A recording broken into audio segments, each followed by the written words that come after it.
Hello everyone, welcome to Bhootiyapa junction. कैसे हैं आप लोग? आ गया हूं मैं आप सभी के लिए आज एक नई स्टोरी लेकर। आज की जो कहानी होने वाली है वो बेस्ड है एक अर्बन लेजेंड पर। आई गेस आप लोगों में से बहुतों को पता होगा अर्बन लेजेंड्स के बारे में, बट जिन्हें नहीं पता है उन्हें मैं बताना चाहूंगा कि अर्बन लेजेंड्स एक तरह की मॉडर्न फोकलोर या लोक कथा होती है जो आमतौर पर सुनी सुनाई बातों से बनती है। ये कहानियां generation to generation pass on होते जाती है और कुछ लोग इसमें अपने खुद के एलिमेंट्स ऐड ऑन करते जाते हैं। ज्यादातर ये अर्बन लीजेंड्स ट्रैजिक इंसिडेंट पर ही बेस्ड होते हैं, जैसे कि एक्सीडेंट्स, मर्डर्स एंड भूत प्रेत के बारे में। कुछ लोग इन लेजेंड्स पे भरोसा करते हैं और कुछ लोग इन्हें बस एक मिथ मानकर इग्नोर कर देते हैं। पर मेरा पर्सनली ये मानना है कि किसी भी कहानी के पीछे कोई ना कोई सच्चाई तो जरूर होती है। तो आज की जो हमारी कहानी होने वाली है वो बेस्ड है मेक्सिको के एक बेहद ही मशहूर और बेहद ही खौफनाक अर्बन हॉरर लेजेंड के बारे में, जिसका नाम है ला योरोना या फिर द वीपिंग वुमन। ला योरोना की अगर ओरिजिन की बात की जाए तो इसके पीछे हमें बहुत सारी कहानियां मिलेंगी, लेकिन जो सबसे ज्यादा फेमस और वाइडली एक्सेप्टेड कहानी है वो है about a woman who lived in Mexico in 16th century. एक ऐसा समय जब स्पेन मेक्सिको को इन्वेड कर रहा था अपने पावर एक्सपेंशन के लिए और अपनी कॉलोनी सेटअप करने के लिए। उसी वक्त के दौरान मेक्सिको में एक औरत रहती थी जिसका नाम था मारिया, जो दिखने में बेहद ही खूबसूरत थी। तो मारिया को प्यार हो जाता है एक स्पेनिश इन्वेडर से और उनकी शादी हो जाती है। शादी के बाद उन दोनों के 2 बच्चे भी होते हैं। सब कुछ सही चल रहा होता है, लेकिन समय के साथ उसके हस्बैंड का इंटरेस्ट मारिया में खत्म हो जाता है because of difference in their culture and social class, और वो किसी दूसरी औरत से शादी कर लेता है। उस हार्ट ब्रेक एंड गुस्से के कारण मारिया ने एक बेहद ही खतरनाक फैसला ले लिया था। उसका गुस्सा इस कदर बढ़ जाता है कि वो अपने दोनों बच्चों को बांस के तालाब में ले जाकर डुबा देती है। लेकिन जब उसका गुस्सा शांत होता है तो फाइनली उसे रियलाइज होता है अपने गुस्से के कारण उसने कितनी बड़ी गलती कर दी है। बट हम बहुत देर हो चुकी थी, उसके बच्चे ऑलरेडी इस दुनिया से जा चुके थे। अपने बच्चों को खोने का गम उसे इस कदर होता है कि वो अपनी मानसिक संतुलन पूरी तरीके से खो देती है। मारिया ने अब एक पागल औरत की तरह मेक्सिको के सुनसान सड़क पर रात को घूमना शुरू कर दिया था अपने बच्चों की तलाश में। दिन बीतते हैं, फिर कुछ महीने बीतते हैं और फिर कुछ साल बीत जाते हैं। ऐसा ही करते करते मारिया एक दिन अचानक से गायब हो जाती है। लोगों को लगता है कि मारिया अब कहीं जा चुकी है, लेकिन यह उनकी एक गलतफहमी थी। असल में मारिया के गायब होने की वजह होती है उसकी मौत, जो कि एक बहुत ही रहस्यमयी परिस्थिति में हो जाती है। किसी को उसकी लाश नहीं मिलती। लेकिन मारिया की कहानी यहीं पर खत्म नहीं होती है। चीजें अब और भी ज्यादा डरावनी होने वाली थी मेक्सिको के आम लोगों के लिए। रात में मेक्सिको की वो सुनसान सड़क गूंज उठती थी मारिया की भटकती हुई आत्मा की रोने और चीखने की आवाज से। और इसी रोने और चीखने की आवाज के कारण ही उसका नाम पड़ा था ला योरोना, या फिर अगर इसका इंग्लिश में ट्रांसलेशन किया जाए तो इसका मतलब होता है द वीपिंग वुमन। कहा जाता है कि आज भी ला योरोना को मेक्सिको में पानी वाली जगहों के पास, जैसे कि नदी या फिर तालाब के पास देखा जाता है। लोग ऐसा मानते हैं कि ला योरोना अपने विक्टिम्स को पानी के अंदर डुबाकर उनकी जान ले लेती है, जिस तरह से उसने अपने बच्चों की जान ली थी। खैर, ये तो बात हो गई पास्ट की। अब बात करते हैं प्रेजेंट की। इजाबेला, जो कि एक यूट्यूबर होती है और अपने चैनल पर ट्रैवलिंग ब्लॉग्स डाला करती है। इजाबेला को बचपन से ही घूमने का बहुत शौक था, बट पैसों की कमी की वजह से उसे अपने शौक को पूरा करने में थोड़ा टाइम लगा। इजाबेला जब बड़ी हुई तो उसने अपने शौक को व्लॉगिंग वीडियोस के थ्रू पूरा करने का सोचा। But before becoming a travel blogger, Isabella अपने नॉर्मल एवरीडे ब्लॉग्स यूट्यूब पर पोस्ट किया करती थी। जब फाइनली उसने यूट्यूब से अच्छी खासी अर्निंग शुरू कर दी, देन उसने डिसाइड किया ट्रैवल ब्लॉगर बनने का और अपने बचपन की घूमने के शौक को भी पूरा करने का। इजाबेला 2 सालों के अंदर ऑलरेडी 20 कंट्रीज घूम चुके थे and she was making a very good amount of money now. Isabella बहुत सारे कंट्रीज घूम चुके थे बट वो अभी तक किसी भी लैटिन अमेरिकन कंट्री नहीं गई थी। तो इस बार उसने डिसाइड किया एक लैटिन अमेरिकन कंट्री को विजिट करने का। बट वो चूज नहीं कर पा रही थी कि शुरुआत किस कंट्री से की जाए। तो उसे एक आइडिया आया। उसने अपने कमरे के दीवार पर लगे हुए वर्ल्ड मैप पर डार्ट फेंकना शुरू किया और वो डार्ट जाके लगता है सीधे मेक्सिको के मैप पर। तो फाइनली इजाबेला ने डिसाइड किया कि वो अपने चैनल पर लैटिन अमेरिकन एक्सप्लोरेशन सीरीज की शुरुआत करेगी मेक्सिको से।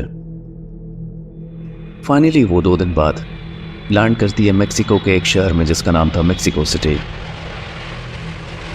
लैंड करते ही इजाबेला सीधे अपने होटल जाती है और थकान के कारण पूरे दिन उसी होटल के कमरे में गुजार देती है।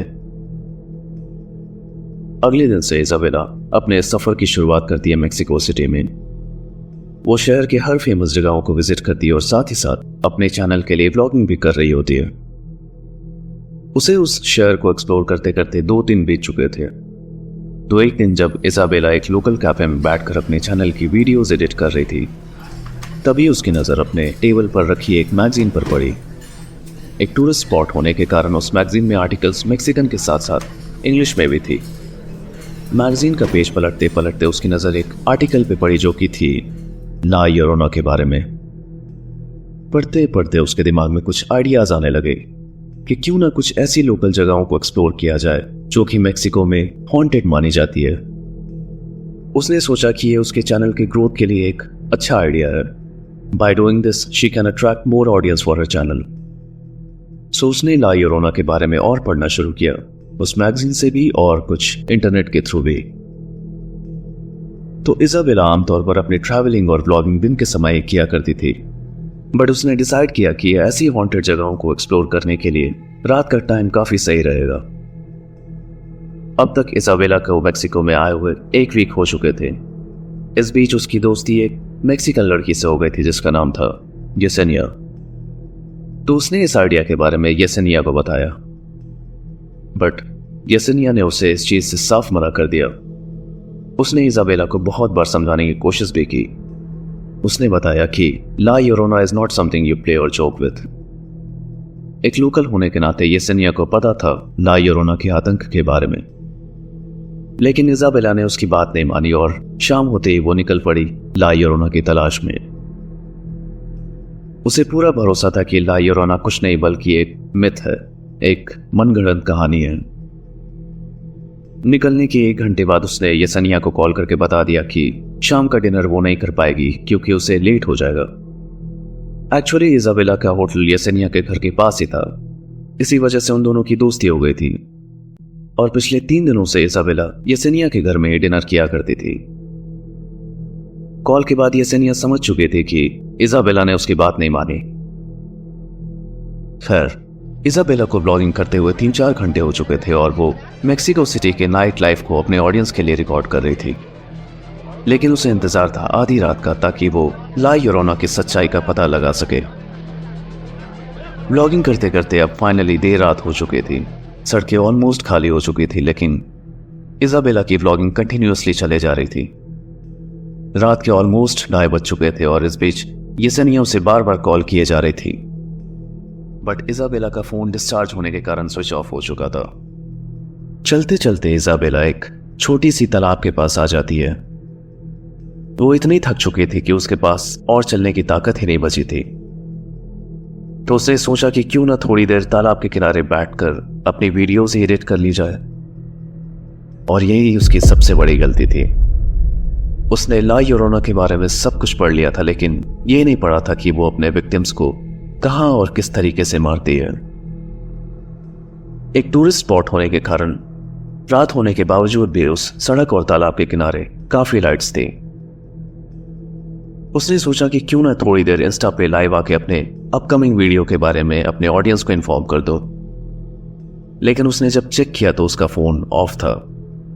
अब उसे थोड़ी घबराहट हुई क्योंकि अब वो किसी से कांटेक्ट नहीं कर सकती थी। लेकिन फिर उसने सोचा कि अब वापस होटल चला जाए क्योंकि इतनी देर हो चुकी थी और उसे ना कुछ अनयूजुअल दिखा था या फिर फील हुआ था। तो वो जैसे ही उठी और जाने लगी तो जाने से पहले उसने लेक की तरफ ही फेस करके ला योरोना का मजाक उड़ाना शुरू कर दिया दैट शी डजंट एग्जिस्ट और पता नहीं यहाँ के लोकल्स क्यों उससे इतना डरते हैं। ये सारी चीजें बोलने के बाद जब इजाबेला पीछे मुड़कर जाने लगती है तो उसे लगता है कि पीछे से यानी कि तालाब की तरफ से किसी ने उसे आवाज दिया। ऐसा लग रहा था कि मानो कोई उसका नाम लेकर उसे बुला रहा हो। जब वो पीछे मुड़कर देखती है तो उसे तालाब के दूसरे साइड, जो कि ऑलमोस्ट 1.5 किलोमीटर दूर था, वहां एक औरत दिखती है व्हाइट गाउन में। लेकिन चूंकि तालाब की दूसरी साइड काफी अंधेरा था तो वो श्योर नहीं थी कि थकान की वजह से जो चीजें वो देख रही है वो सच है या फिर बस उसका वहम। And also there is no way कि किसी ने उसे तालाब के दूसरे साइड से उतने दूर से आवाज दी होगी, वो भी उसका नाम लेकर। तो इजाबेला ने इस बात को नजरअंदाज किया और वापस मुड़कर वो जाने लगी। लेकिन अब जो वो इस बार मुड़ती है तो उसे फिर से वही आवाज आती है, लेकिन अब उस आवाज के साथ साथ उस औरत की रोने और चीखने की भी आवाज आती है। ऐसा मानो कि ये सारी आवाजें एक ही औरत के गले से एक साथ निकल रही हो। इजाबेला वहीं खड़े खड़े जम सी गई थी, क्योंकि इस बार वो श्योर थी कि उसने ये सारी चीजें सुनी हैं। उसकी इतनी हिम्मत नहीं हो रही थी कि वो वापस तालाब की तरफ मुड़कर देख सके कि वो आवाज कहां से आ रही है। लेकिन फिर भी बिकॉज ऑफ क्यूरियोसिटी वो पीछे मुड़ती और जो औरत तालाब की दूसरी तरफ दिख रही थी वो अब इजाबेला के फेस टू फेस खड़ी थी। अब इजाबेला के सामने खड़ी थी खुद ला योरोना।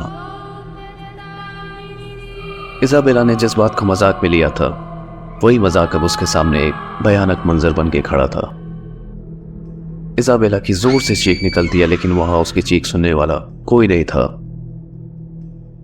उसकी चीखते ही ला योरोना उसके पैर को पकड़ती है और जोर से तालाब में खींच कर ले जाती है। इजाबेला चीखती है, चिल्लाती है, लेकिन उसकी आवाज किसी के कानों तक नहीं पहुंच रही थी। और जब फाइनली इजाबेला को लगता है कि दिस इज आवर एंड, तभी येसेनिया अपने कुछ फ्रेंड्स को लेकर उस तालाब के पास पहुंच जाती है और वो लोग तालाब के नजदीक ही इजाबेला को ढूंढने लगते हैं। इजाबेला एक आखिरी बार अपना पूरा जोर लगाकर चीखती है ताकि किसी तक तो उसकी आवाज पहुंचे, और उसकी चीख सुनते ही येसेनिया और उसके फ्रेंड समझ जाते हैं कि इजाबेला तालाब में गिर चुकी है। येसेनिया के दो दोस्त तालाब में कूदकर इजाबेला को बाहर निकालते और उसे पास के लोकल हॉस्पिटल में ले जाते हैं। इजाबेला की पूरे फेस और गर्दन पर स्क्रैच मार्क्स थे। ऐसा लग रहा था मानो किसी जंगली जानवर ने उस पर हमला कर दिया हो। बट ये बात इजाबेला जानती थी कि वो कोई जंगली जानवर नहीं बल्कि खुद ला योरोना थी। उसे पूरी तरह से रिकवर होने में 3 हफ्ते लग गए। ठीक होने के बाद उसने ये सारी बातें येसेनिया को बताई और उसका शुक्रिया अदा भी किया उसकी जान बचाने के लिए। तब येसेनिया ने इजाबेला को बताया कि ला योरोना हमेशा अपने विक्टिम्स को पानी में डुबा कर ही मारती है। यह सुनकर इजाबेला को रियलाइज हो गया कि आधी रात को तालाब के किनारे जाके उसने कितनी बड़ी गलती की थी। Isabella thanked Yesenia and her friends once again for saving her life, और अगले 2 दिन बाद इजाबेला अपने घर वापस आ जाती है। वो अपने यूट्यूब और ब्लॉगिंग से कुछ महीनों के लिए ब्रेक लेती है, क्योंकि उसे टाइम चाहिए था उस ट्रॉमा से हील करने के लिए। और साथ ही साथ अपने अगले ट्रिप के लिए उसने 2 बातें खुद के लिए डिसाइड की थी। पहला ये कि अब से जब भी वो किसी नई जगह जाएगी तो अपना सारा व्लॉगिंग वो दिन के समय ही किया करेगी, और दूसरा ये कि वो किसी भी जगह पर वहां के लोकल्स के बात को नजरअंदाज नहीं करेगी। तो कैसी लगी आप सभी को आज की कहानी? आप लोग कमेंट सेक्शन में जरूर बताइएगा। अगर मेरी स्टोरी टेलिंग का तरीका आप लोगों को पसंद आता है तो मेरे चैनल को जरूर सब्सक्राइब करिए, मेरी वीडियोस को लाइक करिए और अपने फ्रेंड्स के साथ जरूर शेयर करिए। मैं बहुत ही जल्द आऊंगा अपनी अगली स्टोरी के साथ। तब तक के लिए मेरा इंतजार करिए।